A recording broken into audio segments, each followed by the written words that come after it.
Hey guys, I'm Ashley Gregory. This week I'll be discussing an article and study on juvenile death penalties, as that's what we're discussing. So here goes.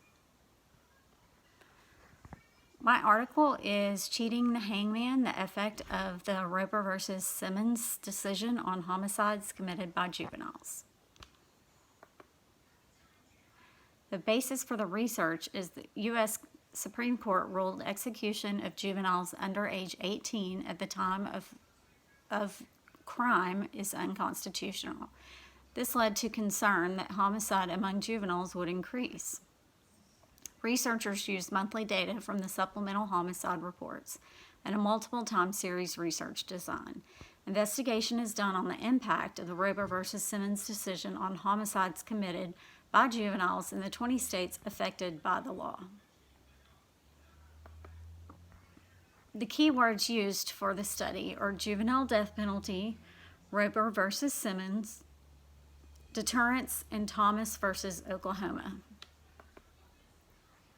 The history of the juvenile death penalty in the country is the first reported juvenile execution in America was a 16-year-old in 1642 in Massachusetts Plymouth Colony. The Massachusetts law of 1646 permitted the use of the death penalty for youthful offenders over the age of 16 found guilty of disobedience or cursing their parents. Estimates show that from 1900 to 1930, 77 individuals under the age of 18 years were convicted in adult court and executed for their crimes. The use of the death penalty for juveniles transferred to adult court has also steadily increased over time. From 1973 to 2004, 227 juveniles were sentenced to death under adult sentencing guidelines. In a 5-3 opinion, the Supreme Court held in Thompson v. Oklahoma in 1988 that the death penalty for juveniles under the age of 16 at the time of the offense was unconstitutional for those states that still had an age limit on the imposition of the death penalty. By a vote of 5-4 in 2005, the court found in Roper v. Simmons that executing juveniles constituted cruel and unusual punishment in violation of the 8th and 14th Amendments. The data and variables that were used. The data for this research came from the FBI's supplementary homicide reports known as SHR. The study period went from July of 1976 to December of 2006. For those years, agencies provided data for 538,210 of an estimated 594,277 murders. For these years, agencies provided data for 597,359 of an estimated 659,862 offenders.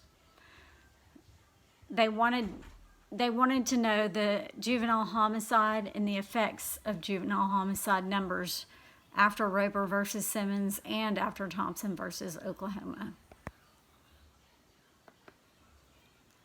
The questions that they wanted to answer in their study, the first one, did the Roper decision increase the number of homicides committed by individuals under the age of 18? If the brutalization thesis has any merit, should we expect to observe a decrease in homicides following the repeal of the death penalty for juveniles? And is it possible that the Roper decision will have little, if any, impact on homicides committed by juveniles? The results of their study did not find much for them, other than the deterrent theory doesn't stand when it comes to juveniles and death penalty cases. The repeal of the juvenile death penalty had no observable impact on homicides perpetrated by individuals less than 18 years of age. The absence of a substantive deterrent effect did not surprise the researchers, considering the null deterrence findings related to capital punishment frequently reported. Since youth lack psychosocial development that ultimately influences their decision-making capacity. The effectiveness of the death penalty in deterring youth from homicidal behavior is undetermined. They did go on to discuss further policy implications in that if juvenile death penalty is not a deterrent for juvenile offenders, then why do we still use it in certain states?